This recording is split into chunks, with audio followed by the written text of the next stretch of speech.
تشریف فرما قائد ملت اسلامیہ نقیب اہل سنت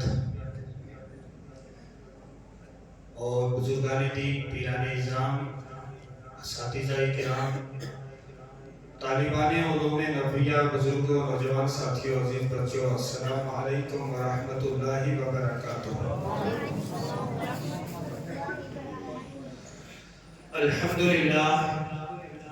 الحمدللہ المتواحد بالعظمت والجلال المتقدس بالحسن والجمال، هو الذي خالق لجميع الشيء والمفاتيح الدهر في يده، فتبارك الله رب العالمين، والصلاة والسلام على سيد الإنس والجان وعلى آله وأصحابه الكرام۔ أعوذ بالله من الشيطان الرجيم، بسم الله الرحمن الرحيم۔ نحن نزلنا الذكر وإنا له لحافظون، صدق الله المولانا العظيم وبلغنا رسوله النبي الأمين المتين الرؤوف الرحيم۔ بطفيل إن الله وملائكته يصلون على النبي يا أيها الذين آمنوا صلوا عليه وسلموا تسليما۔ اللهم صل على سيدنا محمد وعلى آل سيدنا محمد وأصحاب سيدنا محمد وبارك وسلم، صلاة وسلام عليك يا رسول الله صلى الله تعالى عليك وسلم۔ وقت کے دامن میں بالکل بھی گنجائش نہیں ہے کہ میں کسی تمہید کی طرف جاؤں، چند جملے عرض کروں گا۔ دعا ہے اللہ تعالیٰ مجھے حق گوئی اور آپ کو اس پر اور مجھے بھی اس پر عمل کی توفیق عطا فرمائے۔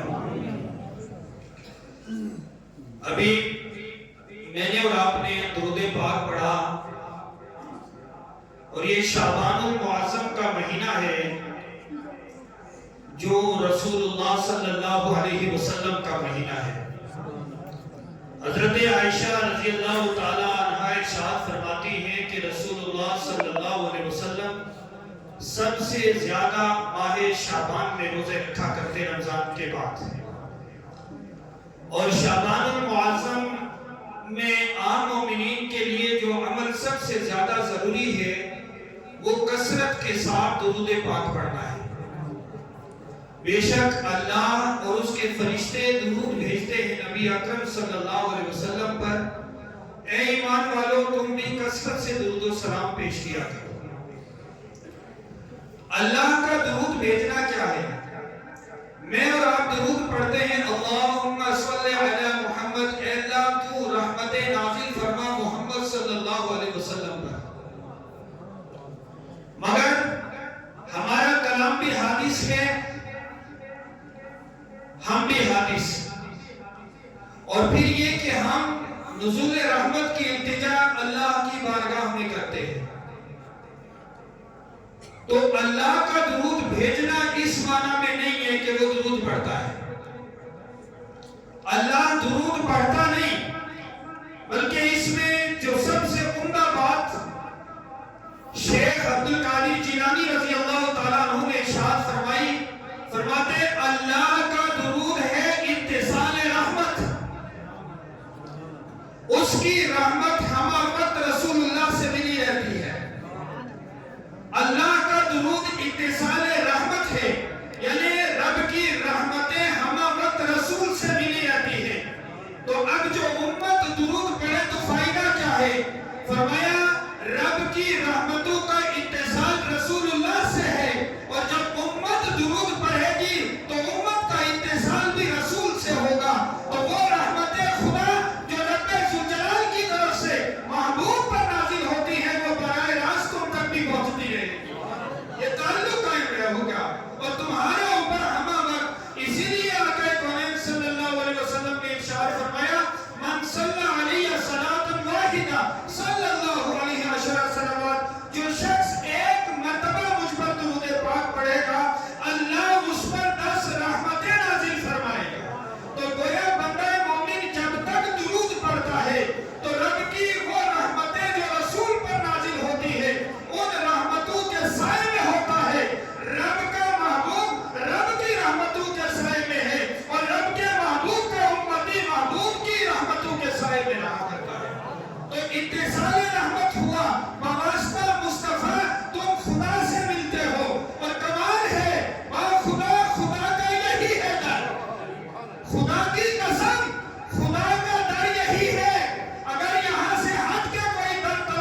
जिसे महबूब की बारगाह की मकबूलियत न मिले वो कभी भी मकबूल खुदा हो ही नहीं सकता है। तो अल्लाह ताला हमें कसरत से दुरूद पाक पढ़ने की तौफीक अता फरमाए। हज़रात मोहतरम, अल्लाह तबारक व तआला ने बहुत सारी अक़वाम की तरफ तदरीजन वक्फे वक्फे से अंबियाए किराम को भेजा और उस उम्मत की क्वांटिटी यानी तादाद के एतबार से और उस उम्मत के जो है उम्र के लिहाज से अल्लाह ने अंबियाए किराम को आयात बय्यनात भी दी और मोजज़ात भी अता किए। मगर ये मोजज़ात इतने ही थे जो उस उम्मत की जरूरत को पूरा करे। ये मोजज़ात उतने ही थे कि जो उस उम्मत के लिए हुज्जत और दलील बने। फिर रब्बे ज़ुल्जलाल ने जब अपने आखिरी महबूब को भेजा तो रब्बे ज़ुल्जलाल ने ना किसी इलाके के लिए, ना किसी बस्ती के लिए, ना कौम करिए के लिए, बल्कि पूरे आफाक के लिए, जिन और इंस के लिए, बल्कि मलाइका के लिए भी रसूल बना के भेजा। तो रब्बे ज़ुल्जलाल ने जिस तरह अपने महबूब को तमाम आलम के लिए और क़यामत तक के बनी नो इंसान के लिए रसूल बना के भेजा, तो मौजज़े भी उसी मियार के अता फरमाए, मौजज़े भी उसी तादाद के एतबार से अता फरमाए। और उन तमाम मौजज़ों में हर नबी के जाने के बाद उनके मौजज़ात का असर खत्म हुआ। ईसा अलैहिस्सलाम आसमान पर उठा लिए गए तो फिर किसी ने ठोकर से मुर्दों को जिंदा नहीं किया। ईसा अलैहिस्सलाम के जाने के बाद फिर किसी ने मट्टी से परिंदा बना के फूंक मार के नहीं उड़ाया। और इसी तरह मूसा अलैहिस्सलाम के जाने के बाद फिर उनका आसा अज़दान नहीं बना, मगर कुर्बान चाहिए। आमिना के दर जनाब मोहम्मदुर रसूलुल्लाह सल्लल्लाहु अलैहि वसल्लम को इस दुनिया से गए हुए करीब 1450 साल हो गए, मगर मेरे नबी का मौजज़ा आज भी जिंदा है, मेरे पैगंबर का मौजज़ा आज भी जिंदा है। और वो मौजज़ा क्या है? अल्लाह की किताब कुरान है। 1450 साल में जिसका कोई एक हर्फ भी नहीं बदल सका। और क़यामत तक के लिए अल्लाह तबारक व तआला ने पहले मक्का के उन लोगों को, हम अजमियों को नहीं, वो जो अहले ज़ुबान थे, फलसफी थे, वो जो फसाहत और बलागत के इमाम थे, बरजस्ता खिताब करते थे, शोरा थे, रब्बे ज़ुल्जलाल ने उन्हें चैलेंज फरमाया अगर तुम्हें शक है इस किताब मुबीन के ताल्लुक से तो इसके मुकाबिल में 10 सूरतें बना कर ले आओ। जब कहीं चैलेंज भारी था, फरमाया अच्छा 10 सूरतें बड़ी बात है, फातू बिसूरतिन मिन मिस्लिही वदू शुहदाकुम मिन दूनिल्लाह इन कुंतुम सादिकीन। फरमाया इसकी मिसाल एक छोटी सी सूरत ही ले आओ, इन्ना अतैना कल कौसर का मुकाबला ही करके ले आओ। अल्लाहु अकबर। एक शायर उठा, उसने कहा मैं कुरान का मुकाबला करूंगा, और उसने सूरह आलम तरा का मुकाबला करने के लिए एक कलाम बनाया और उसने कहा अल-फील वल-फील वमा अदराका मल-फील। जब अहले लुगत के सामने लाया, अपनी कौम को दिखाया, कहने लगा देखो मैं कुरान का मुकाबला ले आया हूँ। कहा सुनाओ तो सही। उसने कहा अल-फील वल-फील वमा अदराका मल-फील। तो तमाम अहले ज़ुबान कहने लगे बेवकूफ, तू अपने इस कलाम को मुहम्मदुर रसूलुल्लाह के कलाम से मुकाबला करवाएगा। तू कहता है हाथी, और क्या है हाथी? क्या तुमने जाना हाथी? तो वो कहने लगे तुझे पता नहीं हाथी क्या है? तू हाथी को नहीं जानता। यानी तमाम अहले लुगत आजिज़ रह गए। फरमाया फातू बिसूरतिन मिन मिस्ली। और ये नहीं फरमाया ए इंसानों, ए शोरा की जमात, ए खतबा की जमात, तुम इसका मुकाबला लेकर आओ, बल्कि ऐलान आफाकी था। फरमाया फातू बिसूरतिन मिन मिस्लिही, इसकी मिस्ल एक सूरत लेकर आओ। वदू शुहदाकुम मिन दूनिल्लाह, अल्लाह को छोड़ के अपने सारे मददगारों को बुला लो, जिसे बुला सकते हो बुला लो। वइल्लम तफअलू, अगर तुम ऐसा न कर सको, और वलम तफअलू, तुम हरगिज़ कर ही नहीं सकते, फत्तकुन नार अल्लती वक़ूदुहा अन्नास वल हिजारा उइद्दत लिल काफिरीन। फरमाया डरो उस आग से जिसका ईंधन आदमी और पत्थर है, और जो मैंने काफिरों के लिए तैयार करके रखी हुई है। 1450 साल में आज भी ये मौजज़ा चैलेंज करता है। मैं तफसील में नहीं जाऊंगा, 5 मिनट मेरे पास बचे हैं। मैं आज ये करना चाहता हूँ, लोगों अल्लाह की कसम, अगर मुझे और आपको कोई आके ये कह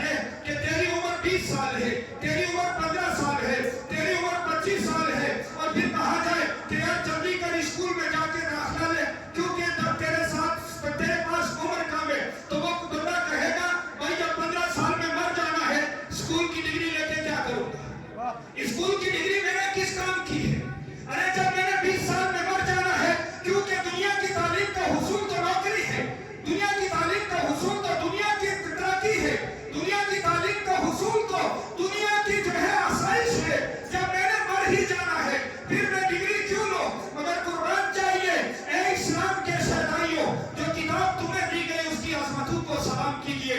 वो किताब कितनी मुकद्दस है। नबी अकरम सल्लल्लाहु अलैहि वसल्लम की बारगाह में एक सहाबी बैठे हुए हैं। हजरत इस्राइल अलैहिस्सलाम आए और सरकार की बारगाह में अर्ज की, या रसूल अल्लाह, आपके ये जो सहाबी बैठे हुए हैं, अभी थोड़ी देर के बाद इनकी मौत का वक्त आने वाला है। आका, इनकी मौत का वक्त आ चुका है। मेरे नबी सल्लल्लाहु अलैहि वसल्लम ने उस सहाबी से फरमाया कि थोड़ा वक्त तुम्हारे पास बचा है, तुम्हारी मौत का वक्त आ गया है। अर्ज की, या रसूल अल्लाह सल्लल्लाहु अलैहि वसल्लम, मैं वो कौन सा काम करूं? ना घबराए सहाबी, ना टेंशन हुई, ना घर दौड़ के गए कि वसीयतें करो, माल समेटो, बल्कि अर्ज की, या रसूल अल्लाह, मुझे वो अमल बता दीजिए जो इस थोड़े वक्त में मैं करूं और जन्नत का हकदार हो जाऊं। अल्लाहु अकबर। या रसूल अल्लाह, वो अमल बताइए जो करूं और जन्नत का हकदार हो जाऊं। मेरे पैगंबर का अमल देखे। सरकार ने फरमाया, अच्छा तू जन्नत का हकदार होना चाहता है? अर्ज की, हाँ या रसूल अल्लाह। फरमाया, तू पढ़, मैं कुरान पढ़ाता हूँ। अरे जो कुरान पढ़ता हुआ जाएगा, सिर्फ मौत ही ऐसी है जो उसे जन्नत से रोक सकेगी। मौत आते ही फिर वो जन्नती हो जाएगा। फरमाया, इसलिए कि कब्रुल मुमिनी रोज़तुम मिन रियाजिल जन्नह, मोमिन की कब्र अल्लाह जन्नत के बागों में से एक बाग बना देता है। ये लोगों, जो शख्स तालिबे इल्म हो और कुरान की तालीम हासिल करता हुआ इस दुनिया से चला जाए, अल्लाह कब्र में दो फरिश्तों को मुकर्रर करता है जो उसकी तालीम को मुकम्मल करवाते हैं। तो दुनिया की वाहिद एक तालीम है कि तुम्हें यकीन हो जाए कि तुम्हारी मौत सर पर खड़ी है, तो तुम्हें जो काम करना है वो ये है कि तुमने कुरान को उठा लेना है, एक आलिम के सामने बैठ जाना है, इसलिए कि तालीम इल्म की मौत मरना शहादत की मौत मरना है, और शहीद के लिए जन्नत आसान हो जाया करती है। वो जमाने में मुअज़्ज़ज़ थे, मुसलमान होकर हम खाक हुए हैं, तारीख़े कुरान होकर आज मेरी कौम ने कुरान को छोड़ दिया है। अल्लाहु अकबर कबीरा। मैं छोटी सी बात से आपकी तवज्जो इस तरफ दिलाता हूँ। लोगों, जब बंदा मोमिन कुरान की तिलावत करता है तो अल्लाह तबारक व तआला के हबीब इरशाद फरमाते हैं कि जिसने कुरान का मन करा हर्फ मिनल कुरान, जिसने कुरान से एक भी हर्फ पढ़ा, उसके लिए 10 नेकियां हैं। अल्लाहु अकबर। फरमाया, और तुम क्या समझते हो कि अलिफ लाम मीम एक हर्फ है? फरमाया, नहीं, बल्कि ये 3 हर्फ हैं, और जिसने इन 3 हर्फों की तिलावत की, अल्लाह उसे 30 नेकियां अता फरमाएगा। ये बच्चे बड़े मुकद्दर वाले हैं। हाफिज कुरान को क़यामत के दिन रब फरमाएगा, अपने सामने खड़ा करेगा और फरमाएगा, सुनो, जिस कुरान को तुमने सीने में महफूज किया है, आज उसकी तिलावत शुरू करो। और फरमाएगा, सुनो, तरतीब से पढ़ना, ठहर के पढ़ना, तुम पढ़ना शुरू करो और जन्नत के दरवाजे के अंदर कदम रख दो। पढ़ते पढ़ते जहां कुरान खत्म होगा वही तुम्हारा मकाम होगा। नारे तकबीर, नारे रिसालत, अज़मत कुरान, जलसा दस्तारबंदी। बहुत खूब। लोगों, आप अपने बच्चों को डिग्रियां जरूर दिलवाइए, आप अपने बच्चों को तालीम दुनियावी जरूर दिलाइए, मगर इन्हें कुरान का इल्म भी दीजिए। अफसोस की बात है, जहां आपका बच्चा 10 साल में जाके 4 लफ्ज भूने हुए इंग्लिश के बोलना सीखता है, वहां पर मदरसे में आने वाला बच्चा 4 साल में हाफिज कुरान हो रहा है। आज कौन पूछती है, मौलवियों अपनी कारकर्दगी दिखाओ। अरे अगर मैं नाकारा यहाँ खड़ा हूँ तो ये इस रज़ाए मुस्तफा की देन है, ये उलमा बैठे हैं, ये इस इदारे की देन है। अरे इसका ताउन करने वाले अपनी कब्रों में सोए हैं, मगर अल्लाह की इज्जत की कसम उनका पैगाम आज भी इस मिंबर से जारी है। ये वो अमल है जो कभी बाकी है, खत्म होने वाला नहीं है। ये इस्लाम का शजर है, अस्लुहा साबितुन व फरूहा फिस समा, जिसकी जड़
نہیں پہچان سکتے